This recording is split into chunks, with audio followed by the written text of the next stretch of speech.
This is Tommy Watt for T2T Boxing in association with IFL TV and KO Clothing. I'm joined once again by Lucas Big Daddy Brown, but this time he is the world heavyweight champion. Thanks for joining us, Lucas. Thank you very much, mate. It's been a long time coming. 18 months ago when I first met you and we were speaking about this very moment that that's just happened. Has it quite sunk in yet, and how does it feel to be the WBA heavyweight champ? It has not sunk in at all, to be honest. Obviously it's been a whirlwind of like media and fans and support and everything else has been absolutely sensational. You still get the naysayers that claim that Tyson Fury is the only heavyweight champion and all that sort of stuff, which is fine. I'm all for that. WBA is sort of wrapping up their little thing at the moment, so I've got a Quendo next as far as I'm aware. And the Vlad and Klitschko still have to fight, and then the winner of that fights Ortiz, and then we're all coming together. So in the end, there'll only be one champion, so I'll silence all the naysayers in that one anyway. But yeah, to really sort of sit down and think about it, you know, I've grown up looking at like Mike Tyson, and he had the belt around his waist, and Lennox Lewis who had the belt, and Holyfield had the belt, and now I've got the belt. So like when in 2 weeks' time, when the actual belt gets to me, I was going to say you don't actually have the belt right now. It's getting mailed out to me, and rightly so. Like CHAGAEV earned that belt, and it's his belt, so we had to give it back on the night. So yeah, I'll wait till my belt gets there, take some photos, and I think it might sink in a bit more then. Absolutely, and so it was a roller coaster of an evening. You know, we'll go into, I suppose, the fight in a bit more detail. But what was what was it like travelling to a hostile country, a foreign country, which say you've never been to? That definitely weren't on your side for the fight. What was the lead up to the fight and everything like that? What was going through your head and how was that? To be honest, I had a lot of anxiety issues just going over. You know, a lot of apprehension, all that sort of stuff in regards to what I'll sort of encounter when I get there. Not only obviously was his best friend the president of the country, completely Muslim country, as well as a war-torn country. So I was like, I just had no idea what to expect. I was completely and utterly blown away and pleasantly surprised by the way I was received. The people over there were absolutely sensational. Like I'm used to like the boys in Auburn and all that sort of stuff with in terms of the Muslim side of things. Over there, there's no alcohol, there's no cigarettes, there's no tattoos, there's none of that sort of stuff. It's actually just Islam at its finest. You know what I mean? So the people are so quiet, humble. There's no crime, there's no anything. It was actually a beautiful awakening and an eye-opener for me to just see Islam at its greatest. So not how it's reported in the news. And obviously, media attention, terrorists, all that sort of stuff. Like, it was really, really nice to just see it as it should be, and it was great. So I was treated like a movie star.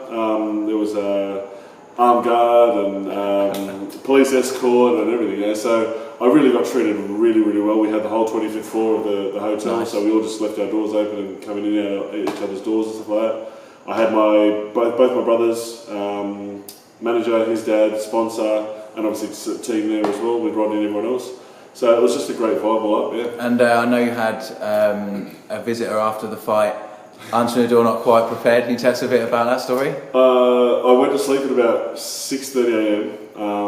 I don't know if you want, the after party wasn't really an after party, of course. Well, no alcohol, no fags. Or... There was a few beers. The boys had a few beers, some chicken kebabs and some coke. That was our after party in my hotel room. Party of champions. Yeah.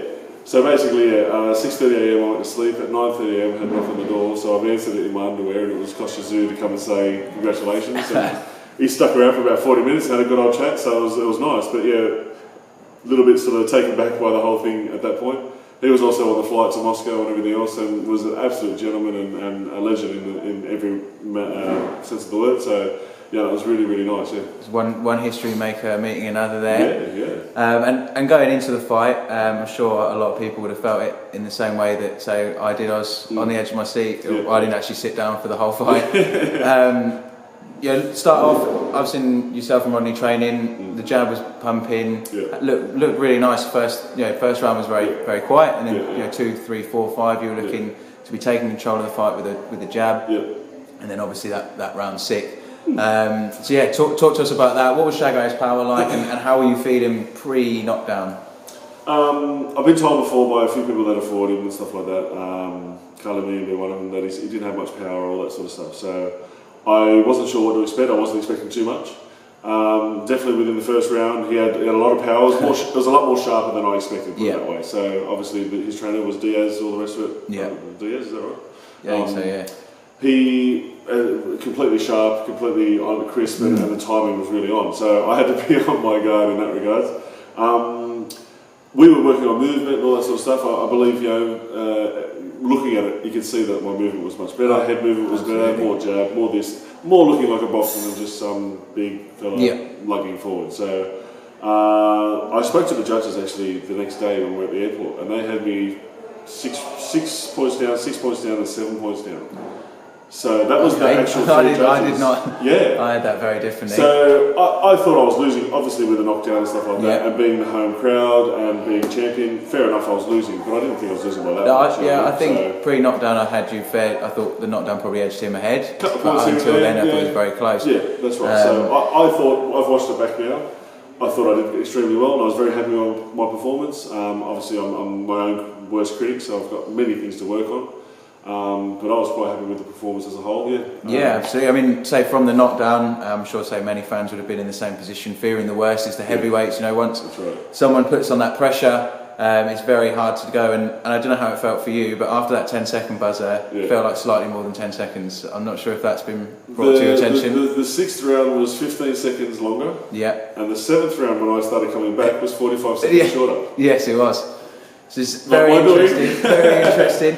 Yes. But saying it's been mentioned, it was mentioned in the commentary. The heart that you showed to come back from that knockdown. Take that round to recover, and then into round 8 and 9, look to take control again. And he started to fade. And say you couldn't have written a script better if it was a Hollywood film.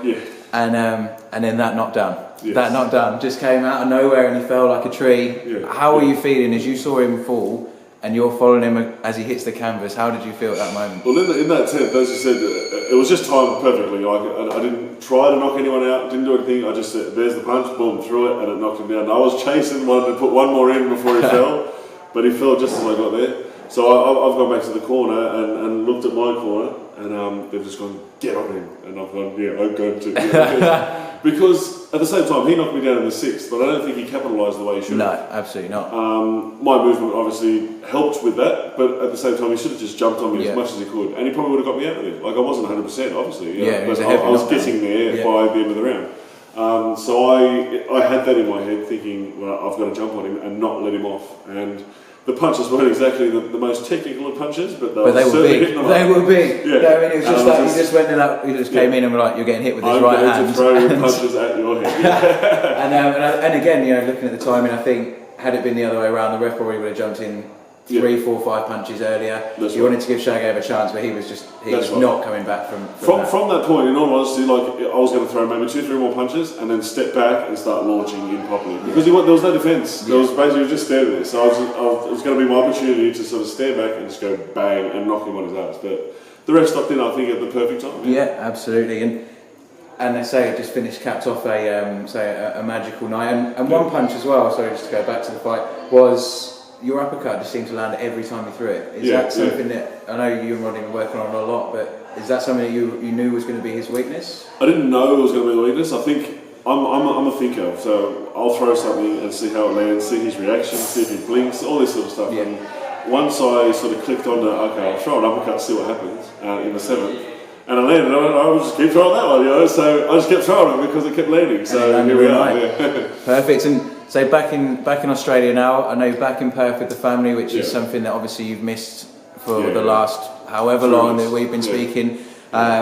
Is it nice to just be back in with the family and not have to wake up and go running in the morning and do that? It is. At the same time, I've been absolutely smashed with all sort of media and this and that and everything else. So I haven't really had a good night's sleep as yet. I've come back from a fight, from time zones, this, that and the other, come back to Sydney, stayed 2-3 days, then gone to Perth in another time zone, now I'm back in Sydney with another time zone. I'm just all over the shop. But obviously it's worth it. It's a great feeling to have, all that sort of stuff. But just happy to be home with the kids and just doing the normal dad stuff and just chilling out. Gone are the days when it's just me pestering you for an interview. And so what's the plan? Like I say, we've got the Oquendo issue to be ironed out. There's talk that he might be injured or not 100% up for it. So with the Klitschko, Fury and Ortiz fights having to happen, would you look to keep busy in the meantime? Is that something you're looking at? Unfortunately, that's not to happen. I really haven't spoken to happen in regards to what's going on at this point. I know that he messaged me on Twitter and all that sort of stuff, and he wants me to come over for the Joshua Martin fight. Yeah. So be in the crowd, you never know what happens from that. Yeah, absolutely. So I don't know. I'm under the assumption it's Quendo. See what happens. Like, you know, it'd be a good payday for him regardless. If he's on the way out and the shoulder and this and the other, he might just take it for a payout. That's it, and it's a route to a title. And so you mentioned the Joshua Martin fight at ringside, as well as Joshua Martin in the ring. At ringside, almost definitely we're going to have Tyson Fury. Almost definitely we're going to have David Haye. And on David Haye, I think maybe within an hour of you winning your title, there was a video online. Big throw. He's got a throw going. You know, he's not graded it for a fight at the moment.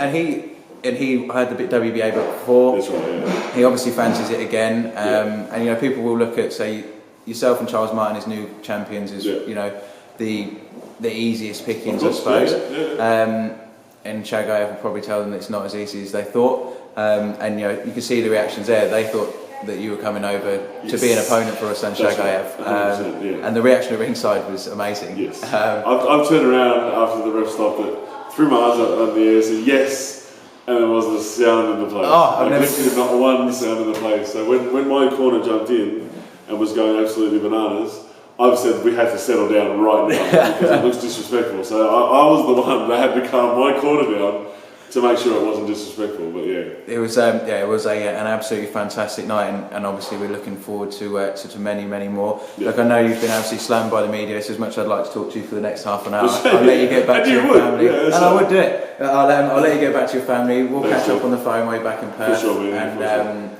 we'll go from there. And wish you all the best, mate. Pleasure, dude. Basically, I just want to say. I realise I'm not the most talented of boxers in the world or the rest of it, but I've got the work ethic, I've got the heart, I've got the power, so it's just up to me to be able to continue the training that I'm doing. Obviously this fight shows that I'm doing a lot more work on what I need to do. I'll continue to work on what I need to do and bring on anyone that wants to pay the money and show some love, so yeah. And deserve absolutely all this respect, and also just want to give you a shout out that you were the first person to ever give Toe to Toe an interview. So I'm glad that the first person we ever interviewed has become the heavyweight world champ, and we want to follow the rest of your journey, and like I say, we'll catch up with you very soon. Thank you very much. Cheers, Lucas. Thanks, mate.